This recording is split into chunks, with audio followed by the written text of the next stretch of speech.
वहीं एक और बड़ी खबर आपको बता दें, फरार विकास दुबे पर इनाम की राशि बढ़ाई गई। विकास दुबे पर अब 5 लाख इनामी राशि हो गई है, जो पहले 2.5 लाख रुपए थी। तो विकास दुबे की इनाम राशि को बढ़ाकर अब 2.5 लाख से बढ़ाकर 5 लाख रुपए कर दिया गया है।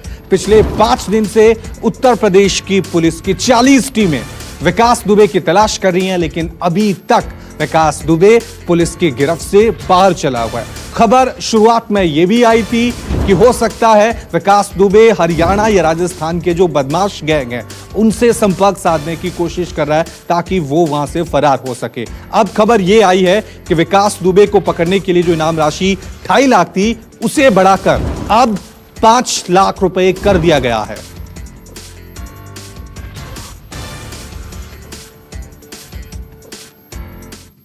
ADG law and order Prashant Kumar की प्रेस कॉन्फ्रेंस दोपहर 12:30 बजे होगी।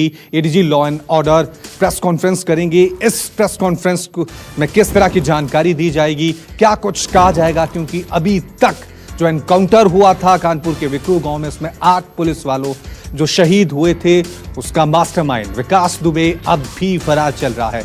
इनाम राशि लगातार बढ़ाई जा रही है, 2.5 लाख से 5 लाख रुपए कर दी जा रही है। पुलिस के हाथ अब भी खाली हैं। उसके साथ ही गिरफ्तार हुए हैं, कुछ का एनकाउंटर भी हुआ है, लेकिन विकास दुबे अभी भी पुलिस की गिरफ्त से बाहर है। चलिए इस खबर पे और ज्यादा अपडेट के लिए अब सीधा रुक करते हैं हमारे संवाददाता विमल कौशिक का, जो लगातार हमारे चलिए मानस, उससे पहले मानस श्रीवास्तव का रुख करेंगे उत्तर प्रदेश का। मानस हमारे साथ लगातार बने हुए हैं। मानस, 12:30 बजे प्रेस कॉन्फ्रेंस होगी। बड़ा सवाल यही है कि इस प्रेस कॉन्फ्रेंस में पुलिस के पास वो तमाम सवालों के जवाब होंगे जो लोग पूछ रहे हैं कि आखिरकार 5 दिन बाद भी यूपी पुलिस की 40 टीमें विकास दुबे को क्यों गिरफ्तार नहीं कर पा रही हैं। इस पूरे एनकाउंटर को लेकर जो सवाल उठे हैं उसमें भी बहुत सारे ऐसे सवाल हैं कि क्या पुलिस आधी अधूरी तैयारी के साथ एनकाउंटर करने गई थी, अब इनाम राशि बढ़ाई जा रही है। तमाम सवाल हैं जिनके जवाब आज एडीजी लॉ एंड ऑर्डर को देने होंगे।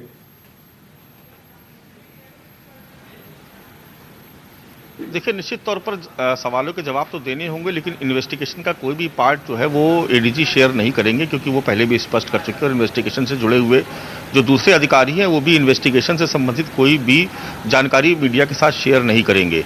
लेकिन इतना ज़रूर है कि अब तक कौन कौन कहाँ से लीड मिली है और आज जो इनकाउंटर हुआ उसकी सूचना कैसे पुलिस को मिली कि वहाँ पर वो जो खास गुर्गा था।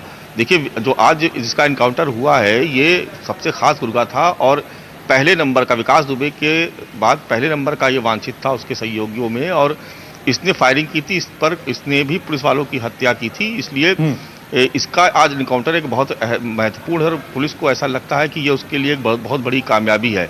निश्चित तौर पर कुछ ना कुछ जानकारी जरूर हासिल हुई होगी, तभी वहां तक पुलिस पहुंची, क्योंकि हमीरपुर में जहां ये ठहरा हुआ था वो इसके एक रिश्तेदार का घर था। वहां पर काफी देर तक वो उनसे रिक्वेस्ट करता रहा कि किसी तरीके से उसको छुपा लिया जाए, लेकिन तब तक पुलिस को जानकारी मिल चुकी थी और उसने घेर करके इसका इनकाउंटर कर दिया।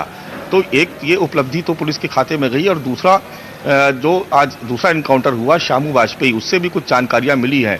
तो निश्चित तौर पर एडीजी अब तक जो जानकारियां मिली हैं उसको मीडिया के साथ शेयर करेंगे, बताएंगे कि कहां तक पुलिस के कदम पहुंचे हैं और इस वक्त विकास दुबे की तलाश में किस किस तरीके के एक्शन लिए जा रहे हैं।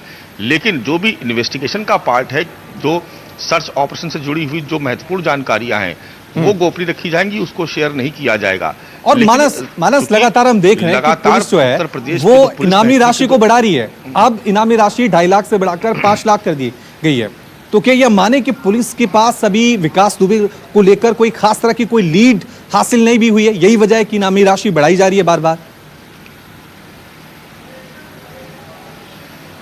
देखिए, इनाम की राशि बढ़ाने के पीछे मकसद ये है कि अब पुलिस ये चाह रही है कि या तो आम लोगों की तरफ से कोई इनपुट मिल सके उसको विकास दुबे के बारे में, या फिर जो पुलिस के मुखबिर हैं वो कोई इनपुट दे सके इनाम की राशि के लालच में।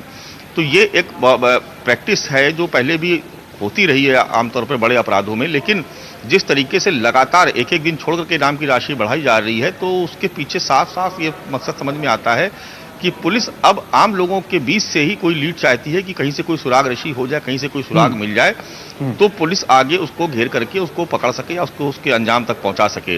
क्योंकि इनाम की राशि 50,000 से शुरू हुई थी, फिर 1 लाख, फिर 2.5 लाख और अब जस्ट डबल यानी 5 लाख कर दी गई है।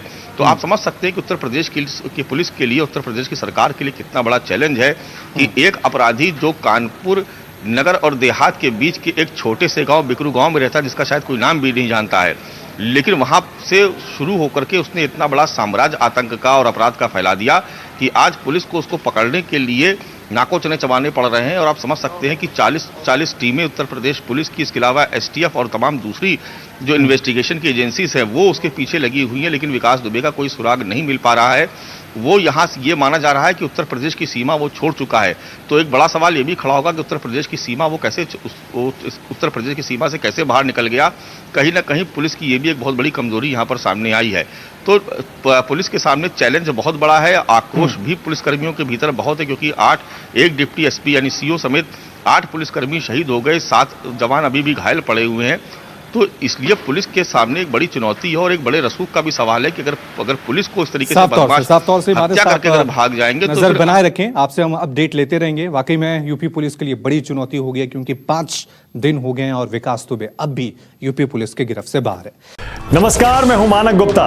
अगर आपको हमारा ये वीडियो पसंद आया हो तो इसे लाइक और शेयर जरूर करें, और हां, हमें सब्सक्राइब और फॉलो करना ना भूलें ताकि आप देश और दुनिया की कोई खबर मिस ना करें। तो जुड़े रहिए हमारे साथ और देखते रहिए News 24।